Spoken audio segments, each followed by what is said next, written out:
அன்பு தமிழ் நெஞ்சங்களுக்கு ஆஸ்ட்ரோ தமிழ் மகளின் இனிய வணக்கங்கள். இன்றைய பதிவில் துளாராசியில் பிறந்த நண்பர்களே, சொல்லி அடிக்கப் போகும் 3 விஷயத்தில் காரிய வெற்றி.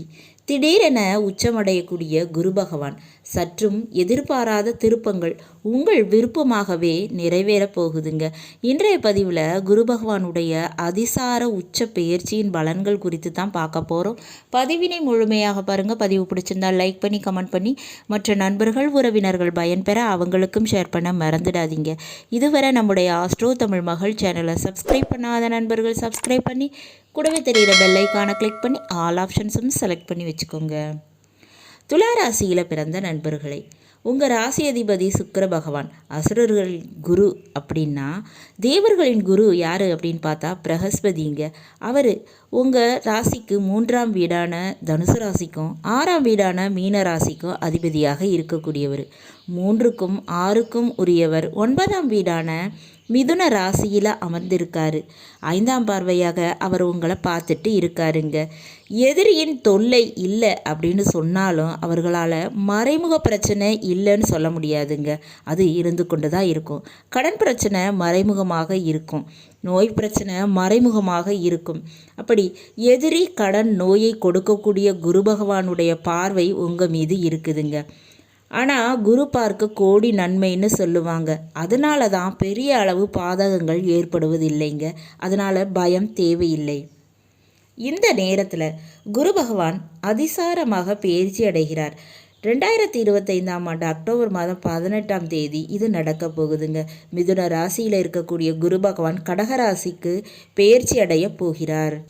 ஆனால் இது தற்காலிகம்தாங்க, 5 மாதம்தான். அதுக்கு பிறகு குரு பகவான் வக்ரமடைந்து வக்ர நிவர்த்தியாகி மீண்டும் மிதுன ராசிக்கு போயிடுவார்.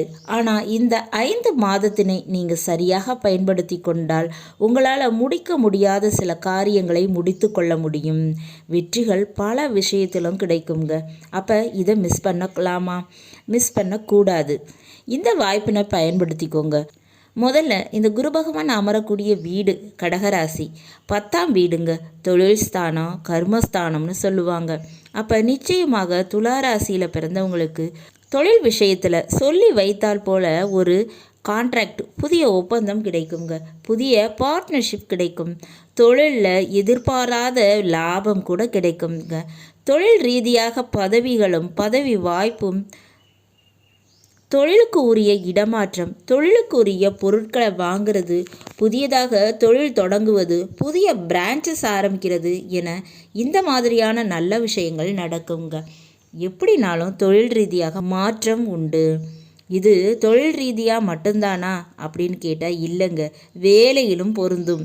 வேலையில் திடீர் சம்பள உயர்வு, பதவி உயர்வு, திடீரென வேலையில் ஒரு இடமாற்றம், ஒரு வெளிநாட்டுக்கு போகிறது, ஒரு கவர்மெண்ட் ஜாப் கிடைக்கிறது, அல்லது வெளி மாநிலத்துக்கு போய் வேலை பார்க்குறது, அப்படி வேலையில் மாற்றம் என்பது கிடைக்குங்க. 2வதாக பார்த்தோம்னா இது கர்மஸ்தானம். அப்போ பிள்ளைகளுக்கு செய்ய வேண்டிய சுபகாரியம், திருமணம் போன்ற விஷயத்தை திடீரென முடிச்சு வைப்பீங்க. குழந்தை பாக்கியம் இல்லாதவங்களுக்கு டக்குன்னு குழந்தை பாக்கியம் கிடைச்சிடும். குறிப்பாக பெற்றோருக்கு செய்ய வேண்டிய கடமையை முடிப்பீங்க.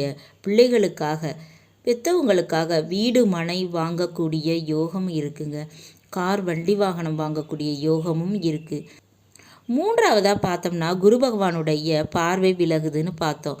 6க்கு உரியவனுடைய பார்வை விலகுவதால் இந்த நேரத்தில் எதிரி கடன் நோய் இந்த 3 விஷயத்தையும் அழிக்க முடியும். கடன் பிரச்சனையை தீர்க்க முடியும், முடிக்க முடியும்.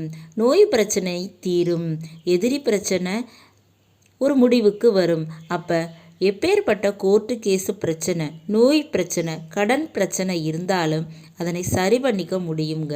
அதை பயன்படுத்திக்கோங்க. அப்போ இந்த 3 விஷயத்தில் மாபெரும் வெற்றிங்கிறது கிடைக்குங்க. வாய்ப்புகளை நழுவ விட்டுறாமல் பயன்படுத்திக்கோங்க. குறிப்பாக இந்த நேரத்தில் தெய்வ வழிபாடுகள், புனித நீராடல், புனித நதி நீராடுதல் அல்லது கடலில் தீர்த்தமாடுதல், இந்த மாதிரியான விஷயத்தை செய்யுங்க. நன்மைகள் கிடைக்கும். பல விஷயத்திலும் மாற்றங்கள் உருவாகும். நல்லது நண்பர்களே, இன்றைய பதிவு உங்களுக்கு பிடிச்சிருக்கும்னு நினைக்கிறேன். பிடிச்சிருந்தால் லைக் பண்ணி கமெண்ட் பண்ணி மற்ற நண்பர்கள் உறவினர்கள் பயன்பெற அவங்களுக்கும் ஷேர் பண்ண மறந்துடாதீங்க. இதுவரை நம்முடைய ஆஸ்ட்ரோ தமிழ் மகள் சேனலை சப்ஸ்கிரைப் பண்ணாத நண்பர்கள் சப்ஸ்கிரைப் பண்ணி கூடவே தெரிகிற பெல்லைக்கான கிளிக் பண்ணி ஆல் ஆப்ஷன்ஸும் செலக்ட் பண்ணி வச்சுக்கோங்க.